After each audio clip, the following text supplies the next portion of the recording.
तारानायक शेखराय जगदाधाराय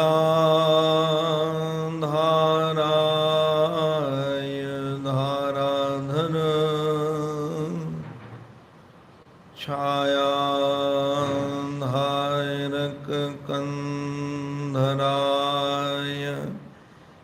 गिरजा संगैक श्रृंगारिणे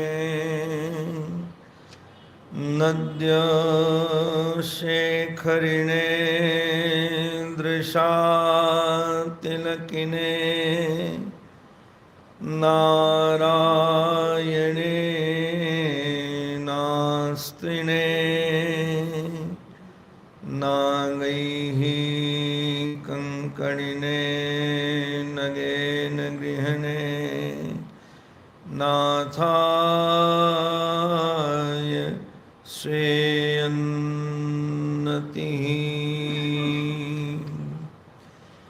वृन्दावनेश्वर मुकुन्द मनोज्ञवेश बंसी विभूषितकराम्बुजपद्मनेत्र विश्वेशकेशव ब्रजोत्सवभक्तिवश्य देवेश पाण्डवपते मम देहि दास्यम् यः स्वानुभावमखिल श्रुतिसारमेकम् अध्यात्मदीपमति तितिरशतां तमोन्धम् संसारिणां करुणयाः पुराणगुह्यं तं व्याससूनुमुपयामि गुरुं मुनीनाम्। ॐ नमः श्री परमहंसास्वादित चरणकमलचिन्मकरन्दाय भक्तजनमानसनिवासाय श्रीरामचन्द्राय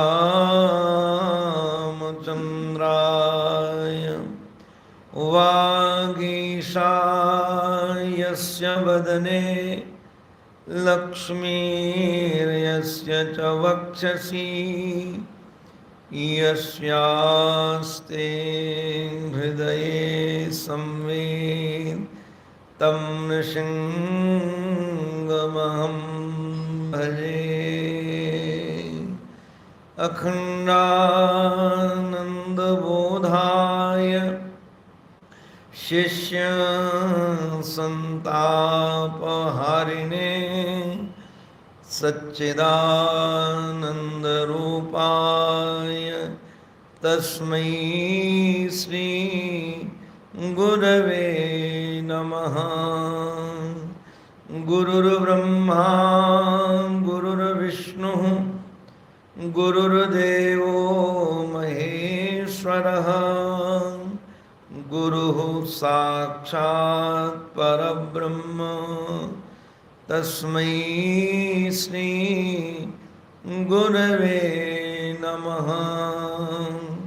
तस्मै श्री गुरवे नमः।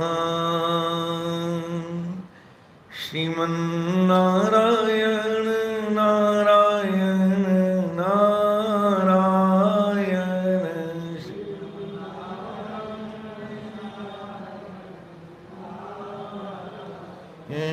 श्रीमन्नारायण नारायण नारायण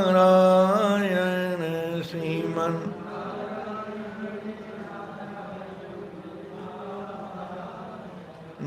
लक्ष्मी नारायण नारायण नारायण लक्ष्मी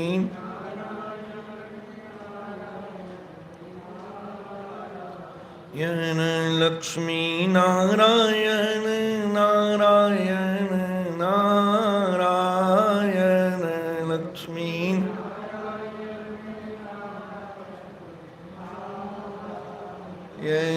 श्रीमन्नारायण नारायण नारायण श्रीमन्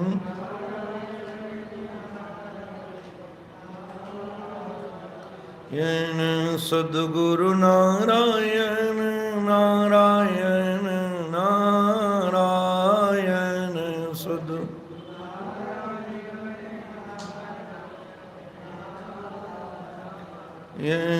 सद्गुरु नारायण नारायण नारायण सद्गुरु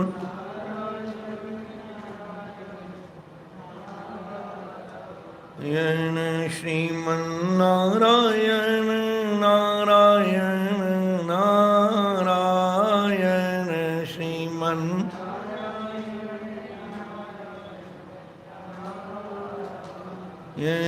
श्रीमन्नारायण नारायण नारायण श्रीमन्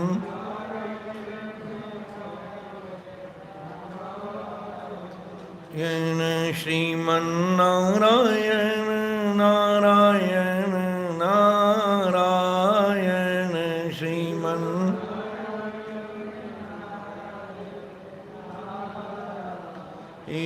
बोलो भक्तवत्सल भगवान की, सद्गुरुदेव भगवान की, श्री भाव भावेश्वर भगवान की। नमः पार्वती पतये हर हर महादेव हर हर महादेव हर हर महादेव।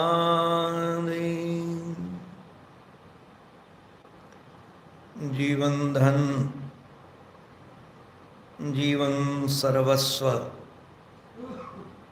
आराध्य श्री सद्गुरुदेव भगवान के महाराज श्री के युगल पावन पवित्र चरणारविंदों में साष्टांग वंदन। परमादरणीय पूज्य स्वामी श्री महेशानंद जी महाराज, परमादरणीय पूज्य संत वृंद, पूज्य विद्वत वृंद, भगवत कथा से अनुराग रखने वाले भक्त वृंद एवं मातृशक्ति, आप सबके रूप में अपने आराध्य की ही अनेकानेक आकृतियों का दर्शन करता हुआ, आप सबको उन्हीं के रूप में निहारता हुआ, आप सबके भी पावन चरणों में मैं बारंबार वंदन करता हूँ। आओ हम सब मिलकर के अपनी चित्तवृत्ति को वहाँ ले चलें जहाँ असरण शरण अकारण करुण करुणा वरुणालय कर तुम मकर तुम अन्यथक कर तुम समर्थ परमात्मा विराजमान है। आज परमात्मा एक सद्गुरु के रूप में है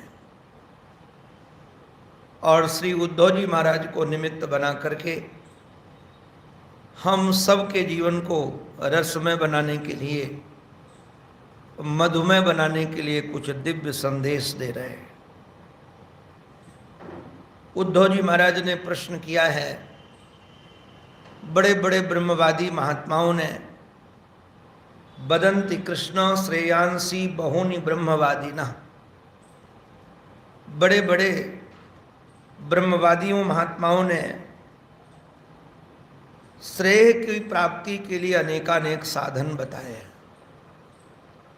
कोई श्रेय की प्राप्ति का साधन ध्यान बताता है, तो कोई ज्ञान बताता है, तो कोई निष्काम कर्म बताता है।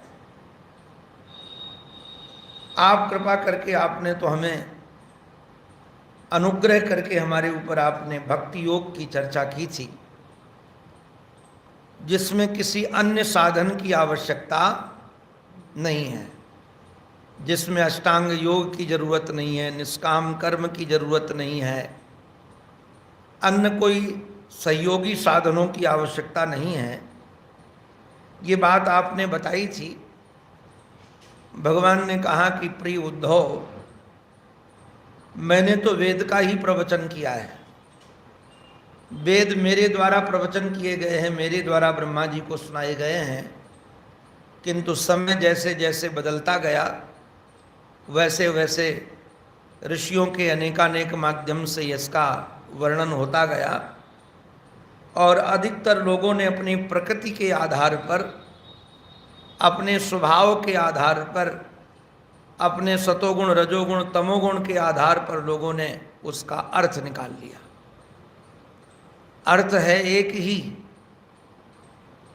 किंतु जिसका जैसा स्वभाव होता है उसके आधार पर वह अर्थ ले लेता है। हमने एक बार एक महापुरुष से सुना था, किसी ग्राम के बाहर एक पक्षी ध्वनि करता था, पक्षी बोलता था। तो प्रातःकाल कुछ महात्मा लोग वहाँ से निकले। महात्माओं ने अपने अनुचरों को कहा, देखो ये पक्षी भजन कर रहा है। अभी हमारे पास किसी ने वीडियो भेजा था कि कुत्ता राम राम कर रहा है। बुलाने वाला कुत्ते को कहता था राम राम, तो वह ध्वनि करता था। तो अब चित्तवृत्ति में वह ध्वनि बैठी हुई तो ऐसा लगता था कुत्ता भी राम राम कर रहा है। तो पक्षी जो बोल रहा था, निश्चित रूप से महात्माओं ने कहा ये पक्षी कह रहा है राम लक्ष्मण दशरथ, राम लक्ष्मण दशरथ। थोड़ी देर के बाद उसी पथ से उस पक्षी की ध्वनि सुनते हुए कुछ महाराज हमारे मुसलमान बंधु निकले। मुसलमान बंधुओं ने कहा कि देखो ये पक्षी कह रहा है अल्लाह तेरी कुदरत, अल्लाह तेरी कुदरत। उसके बाद थोड़ी देर के बाद कुछ पहलवान लोग निकले। पहलवानों ने कहा कि देखो देखो ये पक्षी कह रहा है सुबह सुबह उठ करके महाराज व्यायाम करना चाहिए, दंड मुग्दर कसरत, दंड मुग्दर कसरत बोल रहा है। उसके बाद कुछ वहाँ से महाराज सब्जी बेचने वाले लोग निकले। सब्जी बेचने वाले लोगों ने कहा देखो जैसे हम दिन भर आवाज़ लगाते रहते हैं ना, धनिया मिर्चा अदरक, ऐसे ये पक्षी भी बोल रहा है धनिया मिर्चा अदरक। अब किसी को भी पता नहीं वो पक्षी बोल क्या रहा है। सब अपने अपने मन में जो बसा हुआ है, जिसकी जैसी वासना है, जिसकी जैसी प्रकृति है, जैसा जिसका स्वभाव है, उसके आधार पर वह दर्शन कर लेता है। आप जरा विचार कीजिएगा, पापी व्यक्ति सर्वत्र पाप का ही दर्शन करता है। पापी व्यक्ति, उसको तो कोई ईमानदार व्यक्ति नजर ही नहीं आता, कोई सच्चा व्यक्ति नजर नहीं आता, कोई चरित्रवान व्यक्ति नजर नहीं आता।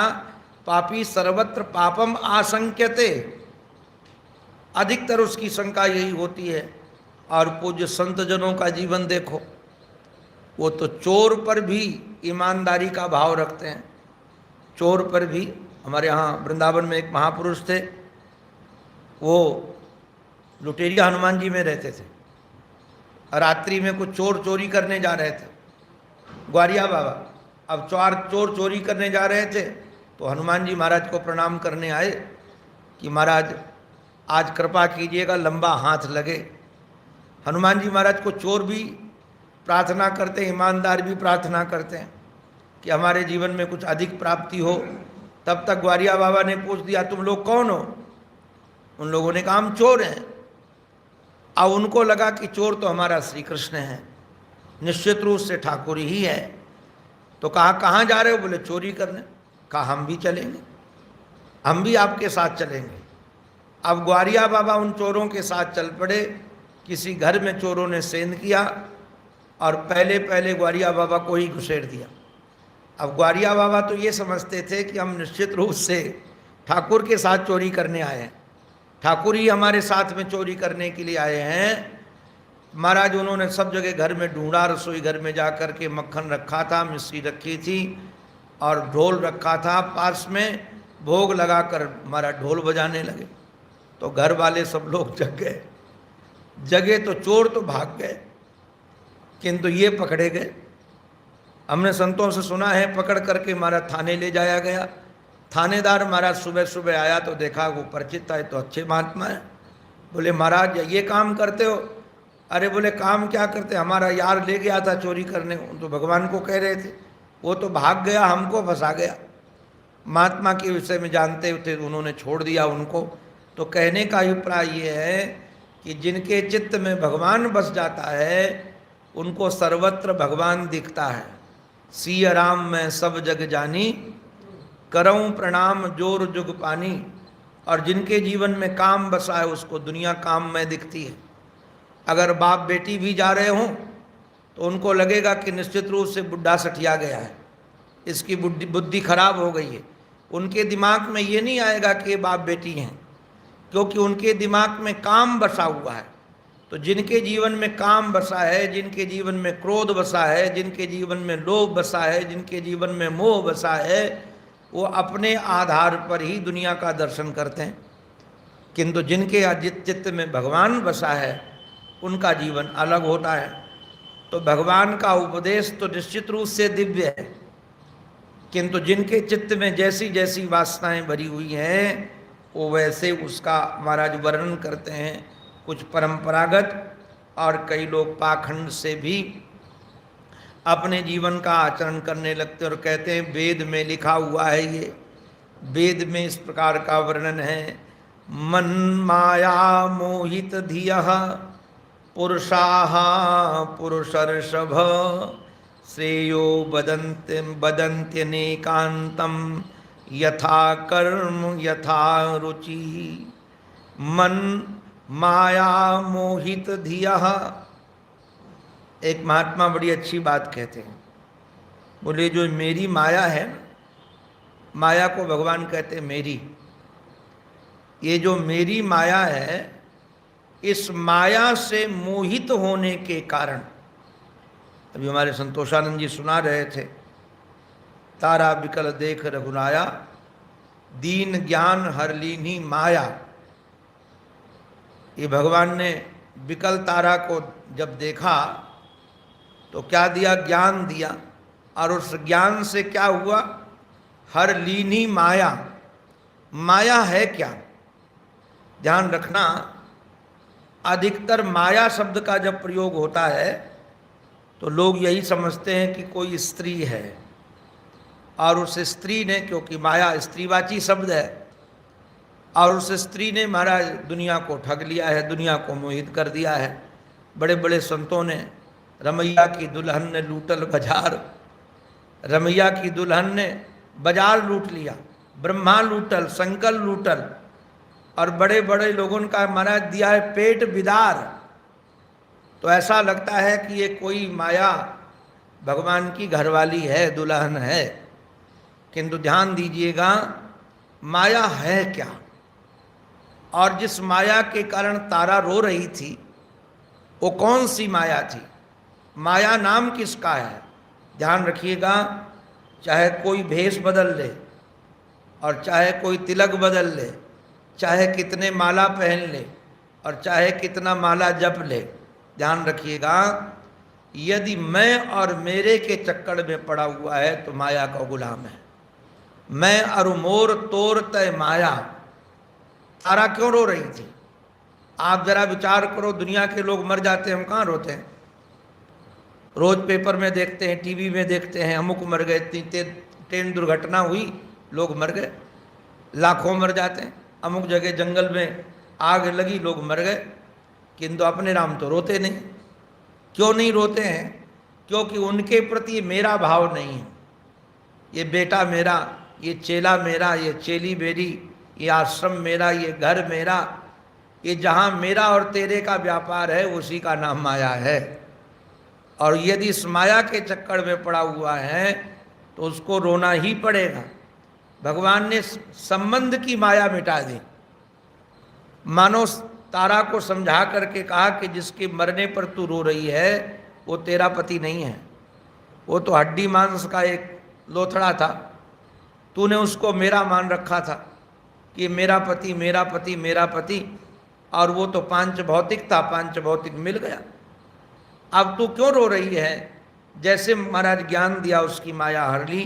तो भगवान की माया से मोहित होने के कारण हे पुरुषर्षभ, पुरुष नाम यहाँ जीव का है, जीव नाम पुरुष का, और उन जीवों में जो श्रेष्ठ है वो है पुरुषर्षभ, अर्थात आप जीवों में श्रेष्ठ हो।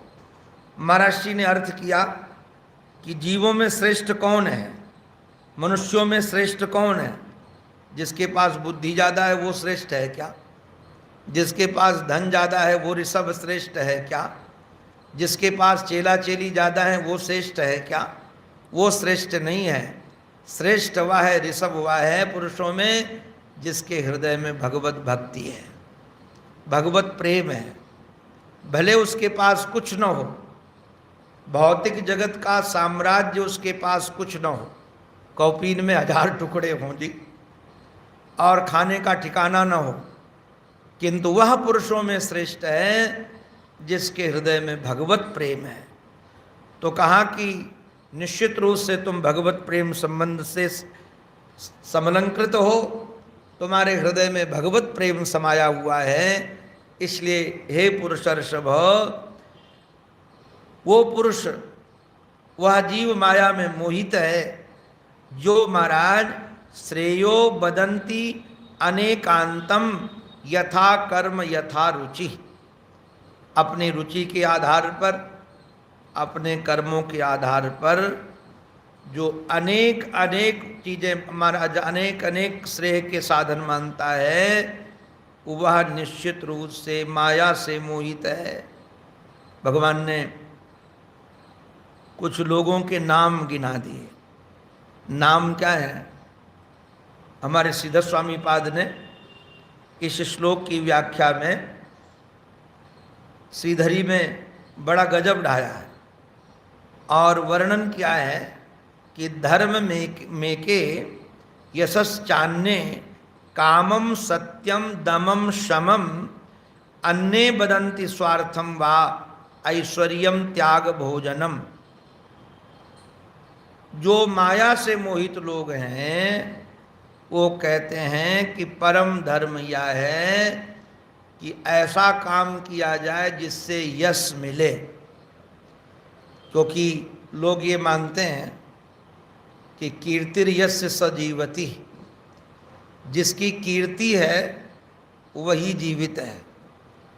और नीतिकारों ने तो यहाँ तक वर्णन किया है, संसार में जिसकी कीर्ति जितने वर्ष तक रहती है, पूर्वमीमांसक मानते हैं संसार में यश जिनका जितने काल तक रहता है वो उतने काल तक स्वर्ग में रहता है। तो उन लोगों का तो जो माया से मोहित लोग हैं उनका तो ये मानना है कि ऐसा काम करो जिससे नाम हो, लोग हमको जाने, और ऐसे नहीं। अभी कल माता जी हमारे पास फ़ोन करके बोली, महाराज हमको लगता है ज़्यादा दिन तक जीवित नहीं रहेंगी, मरने वाली हैं। तो हमने कहा भगवान का भजन करो। तो कहती नहीं महाराज वो तो नहीं हो पा रहा है, आप अपने आश्रम में एक कमरा बनवा दो हमारा। तो हमने कहा मरने वाली हो तो कमरा बना के क्या करोगी? जब मरने वाली हो तो कमरा बना के क्या रखो? बोले कि उसमें हमारा नाम लिखा देना, हमारे पति का नाम लिखा देना। तो जब तक कमरा रहेगा तब तक हमारा नाम रहेगा, और जो हमारे रिश्तेदार आया करेंगे वो देखेंगे वृंदावन में हमारा एक कमरा बना है। तो मैंने हंस करके कहा माता जी हमारे यहाँ जो कमरे होते हैं उसमें नाम किसी का लिखा जाता ही नहीं है, नाम उसमें नहीं लिखा जाता किसी का, ना तो पंखों में नाम लिखा है। अभी तक तो परंपरा यही है, यहाँ किसी का पंखों में भी नाम नहीं लिखा। नहीं तो हम कई बार हंसते हैं, जहाँ जाते हैं 3 पंखुड़ियाँ होती हैं, एक पे उनका नाम लिखा होता है जो मर गए हैं, एक में उनका नाम लिखा होता है जो मरने वाले हैं, और एक में उनका नाम लिखा होता है जो अभी पैदा नहीं हुए हैं। ये 3 पंखुड़ियाँ, उसमें भी नाम लिखा दे। तो क्यों भाई, नाम क्यों? बोले यश चाहिए। तो उनका व्यापार यश के लिए, कीर्ति होता है। च अन्य कामम। और महाराज दूसरे लोग जो काम शास्त्री लोग हैं, वो कहते हैं अपना काम बन जाए जैसे, वही काम करना चाहिए। अपने सुख सुविधा की सामग्री जिससे एकत्रित हो जाए, अपने भोग की सामग्री जिससे एकत्रित हो जाए, अपने को बढ़िया मकान मिल जाए, बढ़िया सम्मान मिल जाए, सुविधा मिल जाए, वो काम करना चाहिए। कई लोग कहते हैं सत्यम दमम शमम। कई महाराज आचार्य लोग कहते हैं कि जीवन में, ये योगी लोग कहते हैं कि जीवन में सत्य चाहिए, इंद्रिय संयम चाहिए, मन निग्रह चाहिए। अगर इंद्रिय संयम नहीं होगा तो परमात्मा नहीं मिलेंगे, मन पर निग्रह नहीं होगा तो परमात्मा नहीं मिलेंगे, और यदि जीवन में सत्य का आचरण नहीं होगा तो परमात्मा नहीं मिलेंगे। इसलिए सत्य का ही आचरण करना चाहिए, इंद्रिय संयमी होकर के जीना चाहिए, मन संयमी होकर जीना चाहिए। अन्ये बदंती स्वार्थम वा ऐश्वर्यम त्याग भोजनम। अन्ये बदंती, दूसरे शास्त्री लोग वर्णन करते हैं। कौन करते हैं? वर्णन करते हैं हमारे श्रीधर स्वामी महाराज ने इन सभी आचार्यों का नाम लिखा है कि कौन कौन क्या क्या चाहता है। कई लोग कहते हैं कि ऐसा काम करो जिससे स्वार्थ की सिद्धि हो जाए, चाहे साम दाम दंड भेद, ये नीतिकार लोग कहते हैं।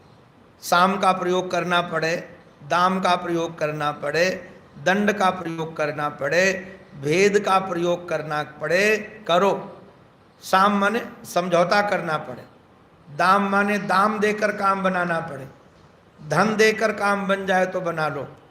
और महाराज इसमें भी काम न बने तो भेद डाल दो। जैसे अंग्रेज लोग महाराज भारत में राज्य कैसे करते रहे, फूट डालो राज करो।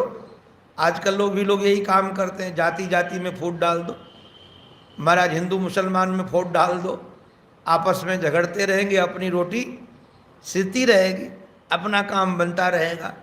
तो ये जो महाराज लोग हैं, ये चाहने वाले लोग, नीति वाले लोग, ये तो ये कहते हैं कि अपना काम बना लो, स्वार्थ सिद्ध कर लो। और कहाँ ऐश्वर्य इकट्ठा कर लो। ऐश्वर्य माने पद, क्योंकि यदि पद नहीं होगा तो कोई मानेगा नहीं। आज पद के पीछे लोग इतने लोलुप हैं, हम सब जगह देखते, हर क्षेत्र में हमको पद चाहिए, पद चाहिए, पद चाहिए। वो पद में कुछ नहीं रखा है, पद से बढ़ता है मद, और पद से मिलता है सम्मान थोड़ा, कि भाई अमुक पद पर व्यक्ति बैठा है, पदत्वेन सम्मान मिलता ही मिलता है। पद अगर पद में न हो तो कोई मानेगा नहीं। आप चाहे कितने बड़े प्रेमी हो और चाहे कितने बड़े आप त्यागी हो, आपको बिना पद के कोई मानने वाला नहीं है। हम तो देखते हैं ये पद का सम्मान बड़ा विलक्षण है। आप जरा विचार करना, रामचरितमानस में आप सब सुधीजन हैं, अध्ययन करते हैं। भगवान श्री राघवेंद्र सरकार जब राम राज्य की स्थापना होने के बाद स्थापित हो गए तो सबको विदा किया, और ये लोग जब महापुरुष लोग आते थे तो भगवान उनको लेने भी जाते थे। गद्दी छोड़कर सुग्रीव का भी स्वागत करते थे और विभीषण का भी स्वागत करते थे, अंगद का भी किए हैं, किंतु हनुमान जी का कभी किए? अब क्या ये लोग हनुमान जी से बड़े भक्त हैं क्या? हनुमान जी से बड़ा तो कोई भक्त है ही नहीं।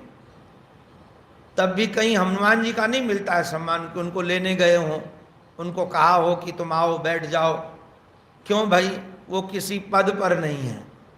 विभीषण पद पर है, वो महाराज लंका के राजा हैं, सुग्रीव राजा है, तो राजपद होने के कारण उनका सम्मान होना उनका कर्तव्य बनता है।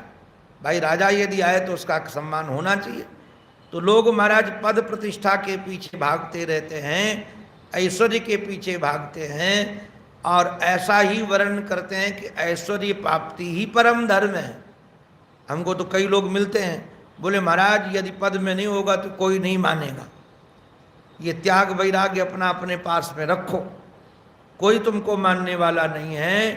किंतु महाराज कई लोग त्याग भोजनम, ये त्याग भोजनम का अर्थ क्या है? आज मैं हंस रहा था इसको पढ़ करके। ये जो चार वाक वाले हैं, चार वाक भोग वृत्ति वाले, ये तो आप जानते हैं इनके यहाँ परम धर्म क्या है? ऋणम कृत्वा घृतम पीवे। बोले भले ही ऋण लेना पड़े किंतु खूब घी पियो। घी पियो का अभिप्राय क्या है कि खूब भोग भोगो। क्यों? बोले भस्मीभूतस्य देहस्य, ये तो शरीर नष्ट हो जाने वाला है, दोबारा तो आना होना नहीं है। इसलिए त्याग भोजनम का अभिप्राय महर्षि ने तो ऐसे शब्द का प्रयोग कर दिया अपने प्रवचन में। भोजन माने तो भोजन है ही कि भोजन करो और मल त्यागो, बस दो ही काम है, खाओ पियो और मौज करो। हमारे एक महात्मा थे ऋषिकेश में, वो कहते थे खाते खाते निकले प्राण, खाते खाते निकले प्राण तभी मिलेंगे सीताराम। बोले खाते खाते यदि प्राण नहीं लें तो सीताराम नहीं मिलेंगे। इसका अभिप्राय क्या? ये कोई सिद्धांत नहीं है, उनकी भोजन में रुचि है। तो जिनकी जहाँ रुचि होती, इसलिए इन्होंने कहा यथा कर्म यथा रुचि। व्यक्ति जैसे कर्म करता है और व्यक्ति की जैसी रुचि बन जाती है, उस रुचि के आधार पर वह धर्म का भी अनुवाद करने लगता है। वह रुचि के आधार पर ही बात रखने लगता है कि ऐसा करो ऐसा करो ऐसा करो, यही परम धर्म है। केचिद यज्ञ तपोदानम व्रतानि नियमान यमान। केचिद यज्ञ, कई लोग कहते हैं परम धर्म यह है कि यज्ञ करो, अमुक अमुक यज्ञ करो, यदि यज्ञ नहीं करोगे तो तुम्हारे जीवन में महाराज परमात्मा नहीं मिलेगा, तुम्हारे जीवन में सुख नहीं मिलेगा। और कई लोग कहते हैं नहीं नहीं तप करो तप। आप कभी विचार करना, आजकल तो परंपराएं लगभग जा रही हैं, हमने तो कई बार दर्शन किया है। हरिद्वार में कुंभ था और वो गर्मी में ही होता है, तो अपने राम जहाँ रुके थे वहाँ से जब गंगा स्नान करने जाते थे तो अपने राम दोपहर में जाते थे, क्योंकि सुबह टाइम हमारी कथा होती थी, शाम को भी कथा हो, तो दोपहर में मध्याह्न के समय 12 बजे के बाद गंगा स्नान करने जाएं कुंभ में। तो जिधर से रास्ता गुजरता था वहाँ देखा एक महापुरुष का स्थान है। महाराज वो पंचाग्नि ताप रहे थे, चारों तरफ, तो इधर तो आग बरस रही है, जून का महीना, और उसके चारों तरफ उनके महाराज आग जल रही है। उतने में भी शांति नहीं है जी, उसके बाद भी मटकी में आग भरी है और मटकी में आग भर करके अपने मस्तिष्क पर रख रखा है। अब उनसे पूछा जाए कि जो तप कर रहे हैं उसका उद्देश्य क्या है? अरे नारायण पास में सत्संग होता है, वहाँ जाते नहीं हैं। भगवत प्राप्ति का जो साधन है उधर उनको बढ़ना नहीं है। उनको लगता है कि इस तप से ही परमात्मा मिलेगा, न सत्संग से परमात्मा मिलेगा, न धर्म से परमात्मा मिलेगा, न श्रवण से परमात्मा मिलेगा, क्योंकि उनकी रुचि ऐसी है। तो जिनकी जैसी रुचि होती है उसके आधार पर वह अपना निर्धारण कर लेते हैं। बोले तपः दानम। अब एक हमारे सज्जन हैं, वो सत्संग आदि में नहीं आते, ऋषिकेश में अभी जहाँ कथा थी वहीं रहते हैं। उनका तो मानना है सत्संग से कुछ नहीं होगा। वो सुबह सुबह अपना निकलते हैं, सेठ जी हैं, और भिखारियों को खूब दान देते हैं। बोले मनुष्य के लिए भगवान ने दान देने की विधा बनाई है, दान से ही भगवान मिलेंगे और कोई साधन नहीं है। न किसी संत के पास जाते हैं, न जल्दी कोई गंगा स्नान करते हैं, उनको लगता है दान ही सर्वश्रेष्ठ साधन है। तो केचिद हमारे श्री ठाकुर जी कह रहे हैं केचिद यज्ञ तपोदानम, और कई लोगों का मानना है कि व्रतानि नियमान यमान, कई लोग कहते व्रत करो। अब व्रत करना कब चाहिए, कैसे चाहिए, ये भी सीखना चाहिए। और शरीर जर्जर है, अब रोग से ग्रसित है, और बस उनके दिमाग में बैठा हुआ है कि व्रत से ही परमात्मा मिलेंगे। तो अमुक व्रत ले लिया, अमुक व्रत ले लिया, अमुक व्रत ले लिया। कई लोग कहते नहीं नहीं, नियमान यमान, कई लोग नियम से और कई लोग यम से मानते हैं भगवान के दर्शन की बात, भगवत प्राप्ति या धर्म की प्राप्ति के विषय में। किंतु भगवान कह रहे हैं आद्यंतवंत एवैषाम लोकः कर्म विनिर्जिताः। भैया ध्यान रखना, कर्म से जो भी प्राप्त होगा वो नाशवान होगा, अंत वाला होगा। क्यों? आद्यंतवंत एवैषाम लोकः कर्म विनिर्जित, महाराज विनिर्मिताः, कर्म विनिर्मिताः, कर्म से जो विनिर्मित फल है, कर्म से प्राप्त होने वाला फल, वह निश्चित रूप से अंत वाला होगा। अब मानो कोई यज्ञ करके स्वर्ग की प्राप्ति कर ले, तो स्वर्ग कितने दिन का होगा? जब तक पुण्य की पूंजी है। जैसे पुण्य की पूंजी समाप्त हुई तो क्षीणे पुण्य मृत्यु लोके विसंति, पुण्य क्षीण हो जाने के बाद उसको नीचे गिरा दिया जाएगा। ऐसे ही जिस जिस की प्राप्ति आप करोगे कर्म से, कई लोग कहते हैं यशवान बनो।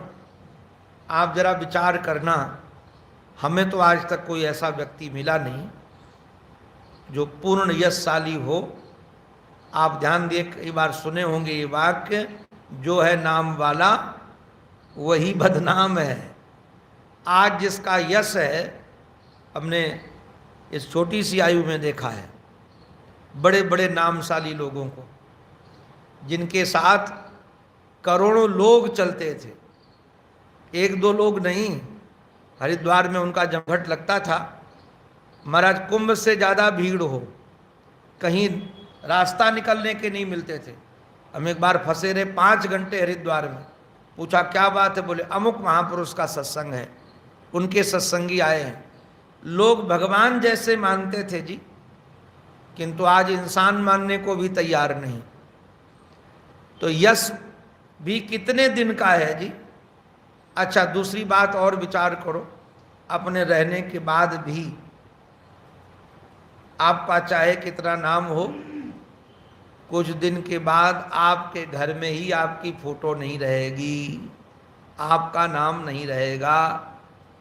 चाहे कितने पत्थर लगवा लेना, पत्थर भी निकल जाते हैं, पत्थर निकल कर दूसरे के पत्थर लग जाते हैं, मूर्तियां निकल कर दूसरे की मूर्तियां लग जाती हैं, नाम हट करके दूसरे के नाम हट लग जाते हैं।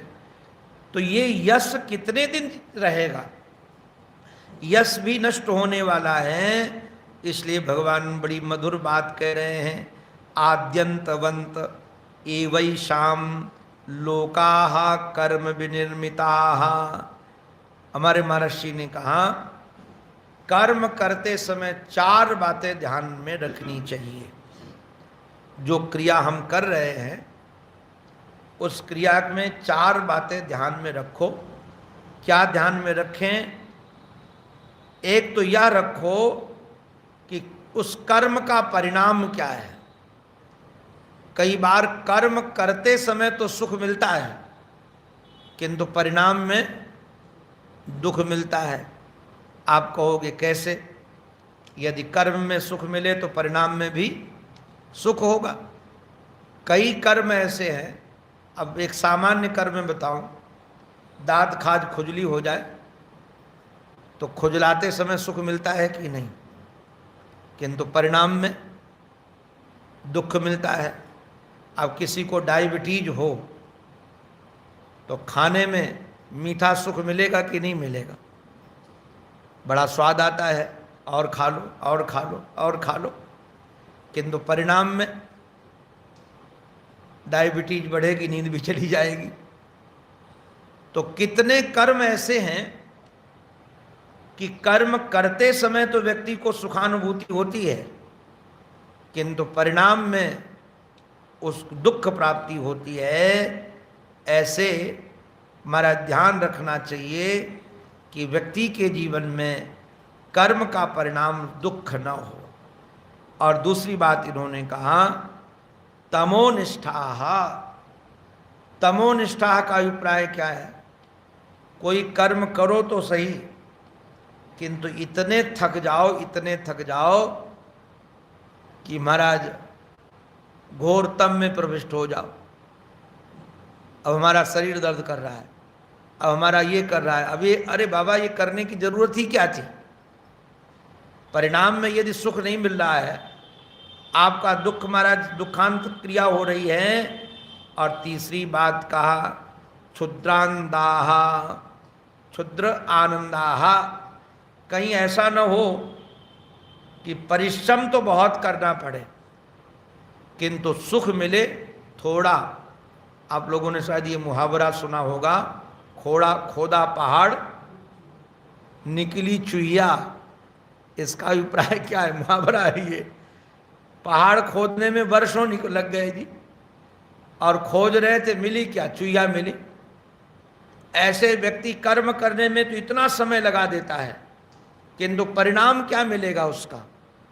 परिणाम अल्प मिला। आनंद मिला भी तो कितना मिला? बहुत अल्प आनंद मिला, अल्प सुख मिला। और ये भी ध्यान रखें सुचार पिताः, कहीं अपना कर्म अपने को शोक में अर्पित तो नहीं कर रहा है। कई बार अपना कर्म अपने को, अच्छा महाराज बड़ा विलक्षण है, आपने शायद कभी देखा होगा, हम लोगों ने गांव में देखा, महाराज जी भी सुनाते हैं, जब ब्याह होता है ना, और ब्याह होने के बाद बेटी की विदाई होती है, तो आजकल तो गाड़ियां हैं, तुरंत बैठ जाती, पहले डोली होती थी, और बाहर गांव के बाहर बैठे तो बेटी जाती थी, रोती भी जा रही और जा भी रही है। अरे भाई जा रही है तो रो क्यों नहीं है, और रो रही है तो फिर जा क्यों रही है? अगर जाना ही है तो रोना क्यों, और यदि रोना है तो फिर जाना ही क्यों? बैठ जाओ। तो कई लोग कर्म तो करते हैं किंतु रोते रहते हैं, हाय हाय। अच्छा आप जरा विचार करो, हमको तो अभी तक एक भी कोई ऐसा गृहस्थी नहीं मिला जो रो न रहा हो। ऊपर ऊपर से भले सुख दिखाए, किंतु चाहे कितना धन हो, खूब मेहनत करके उसने घर बनाया है, मेहनत करके धन इकट्ठा किया है, अब घर में तू मैं हो रही है, शांति ही नहीं है जी, शांति ही नहीं है। पति पत्नी झगड़ रहे, बाप बेटा झगड़ रहा है, सास बहू झगड़ रहे हैं, ये तो सुचार्पित कर्म हो गया कि नहीं हो गया? ये सब निश्चित रूप से दुख देने वाला कर्म हो गया, सो कर्म में अर्पित करने वाला कर्म हो गया। तो महाराज करें कैसे, छूटें इससे? बोले मय्यार्पितात्मनः सभ्य निरपेक्षस्य सर्वतः मयात्मना सुखम यत्त कुतस्यात् विषयात्मनाम। अब श्री ठाकुर हमारे उद्धव को सभ्य शब्द से संबोधित करें, हे सभ्य उद्धव, मय्यार्पित मनः, जिसने अपने मन को भगवान में अर्पित कर दिया। महर्षि ने इसका इतना दिव्य अर्थ किया है, मन को कैसे अर्पण करेंगे? कह तो दिया कि भगवान में अर्पित है। जिसके चरणों में मन अर्पित होता है उसी का फिर चिंतन होता है। भोजन किसके लिए? भगवान के लिए। स्नान किसके लिए? स्नान इसलिए कर रहे हैं कि भगवान की पूजा करना है। प्रत्येक कर्म के मूल में चिंतन परमात्मा का। चलना किसके लिए? बोलना किसके लिए? खाना किसके लिए? सोना किसके लिए? चलना किसके लिए? जब हमारा मन भगवान के चरणों में अर्पित हो जाएगा तो निश्चित रूप से हमारी प्रत्येक क्रिया परमात्मा के लिए होगी। तो भगवान कह रहे हैं मय्यार्पित मनः और निरपेक्षस्य सर्वतः, इसमें प्राण है इस श्लोक के। सर्वतः निरपेक्षस्य, आप भगवान के निमित्त कर्म तो करो किंतु किसी से किसी भी प्रकार की अपेक्षा मत रखो।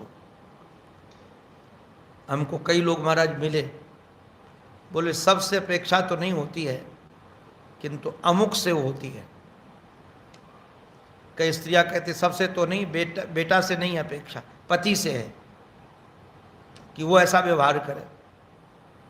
अरे सबसे चारों तरफ अगर सुखी बनना चाहते हो, ये मैं नहीं कह रहा हूं, भगवान कह रहे हैं, और अपने सबसे प्रिय सखा उद्धव को कह रहे हैं।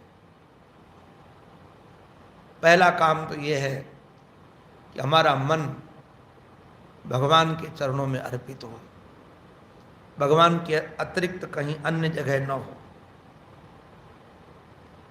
और निरपेक्षस्य सर्वतः,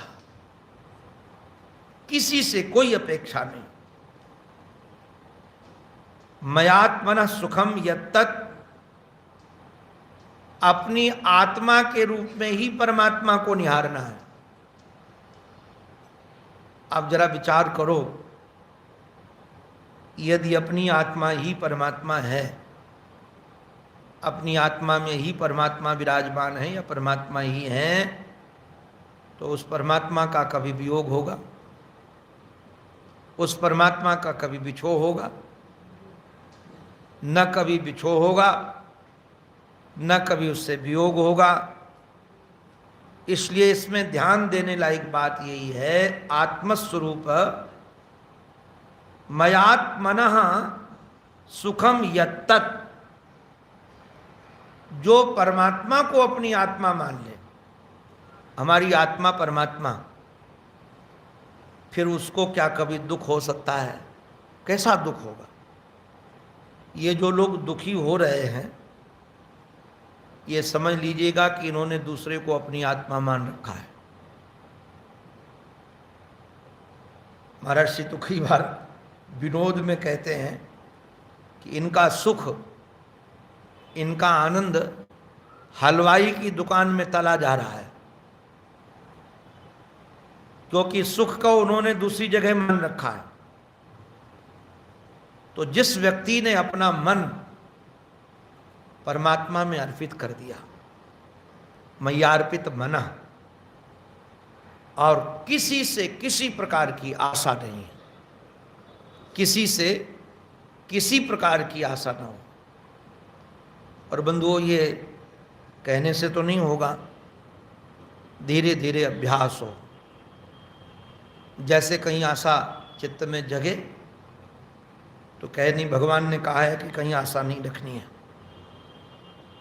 हमको छोड़कर किसी से मन नहीं लगाना है। अब धीरे धीरे धीरे धीरे धीरे धीरे, अरे नारायण, माली भी धीरे धीरे सींचता रहता है तो वृक्ष बड़े हो जाते हैं।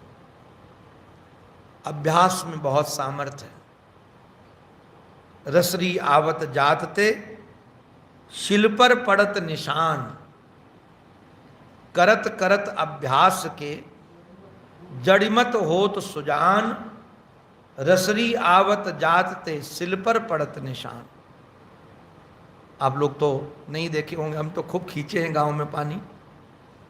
तो जो पत्थर लगा होता है कुएं की जगत में, गिरारी लगी रहती है उसमें, तो रस्सी घिसती रहती है उसमें, वो पत्थर धीरे धीरे महाराज वहाँ से निशान पड़ जाता है, पत्थर घिस जाता है, गाटर भी घिस जाती है। अभ्यास में बहुत सामर्थ्य है, और कभी ये नहीं सोचना चाहिए कि हमसे नहीं होगा। हार नहीं माननी है कि हम मन अपना भगवान में अर्पित नहीं कर पाएंगे, हम बिना आशा के, बिना कामना के, बिना इच्छा के जीवित नहीं रह पाएंगे। हमको तो अवलंबन चाहिए। हमने ऐसे ऐसे महापुरुषों का दर्शन किया है जिनको किसी से, अपने चेले से भी आशा नहीं कि ऐसी बात बोलेगा, ऐसा करेगा। जैसे जो महाराज करे, करने दें, उसको छोड़ दें। महाराज जी ने बड़ी सुंदर एक बात कही है कि जीवन कैसा हो, बोले हाथी चले अपनी चाल, कुत्ता भोके को भुकवाने दे, भुकने दे। अरे अपनी मौज में चलो, जिसको जो कहना हो, जिसको जो चाहना हो चाहे। महर्षि ने तो एक बड़ी रसीली बात कही, बोले जिनके लिए आप अपना धर्म छोड़ोगे, बाद में वही कहेंगे कमज़ोर है। जिसके लिए आप अपना नियम छोड़ोगे, वही कहेगा ये कमज़ोर है। अपना लक्ष्य बना लो और चलते चलो। महाराज निश्चित रूप से ऐसा व्यक्ति जब जीवन जिएगा तो भगवान कहते हैं कुतस्यात् विषयात्मना, जिनका मन विषयों में लगा हुआ है, क्या उनको ऐसा सुख मिल सकता है? अरे विषयी व्यक्ति को तो सुख मिलता है बहुत अल्पकाल के लिए, और जिसको आत्माराम व्यक्ति के लिए, मैयार्पित मना वाले व्यक्ति के लिए, निष्काम व्यक्ति के लिए तो जीवन ही सुख में बन जाता है।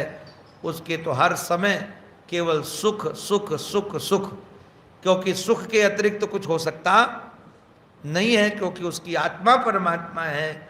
इस प्रकार से महाराज भगवान वर्णन कर रहे हैं। अब यहाँ से भगवान ने महाराज अपने भक्तों की महिमा का जो वर्णन किया है कि भक्ति की क्या महिमा है और भगवत भक्त की क्या महिमा है, उसका बड़ा दिव्य वर्णन भगवान अपने भक्त का करना प्रारंभ कर रहे हैं। यहाँ से इसकी चर्चा अब हम क्रमशः करेंगे। अंत में अपने आराध्य के पावन चरणों में हमारी यही प्रार्थना है, हमारी मति, हमारी रति, हमारी गति एकमात्र हमारे आराध्य के चरणों में बनी रहे। इसी प्रार्थना के साथ ये उनकी वाणी उन्हीं के पावन पवित्र चरणारविंदों में समर्पित। बोलो भक्तवत्सल भगवान की, सद्गुरुदेव भगवान की, श्री वृंदावन बिहारी लाल की, श्री भाव भावेश्वर भगवान की। नमः पार्वती पतये, हर हर महादेव, हर हर महादेव।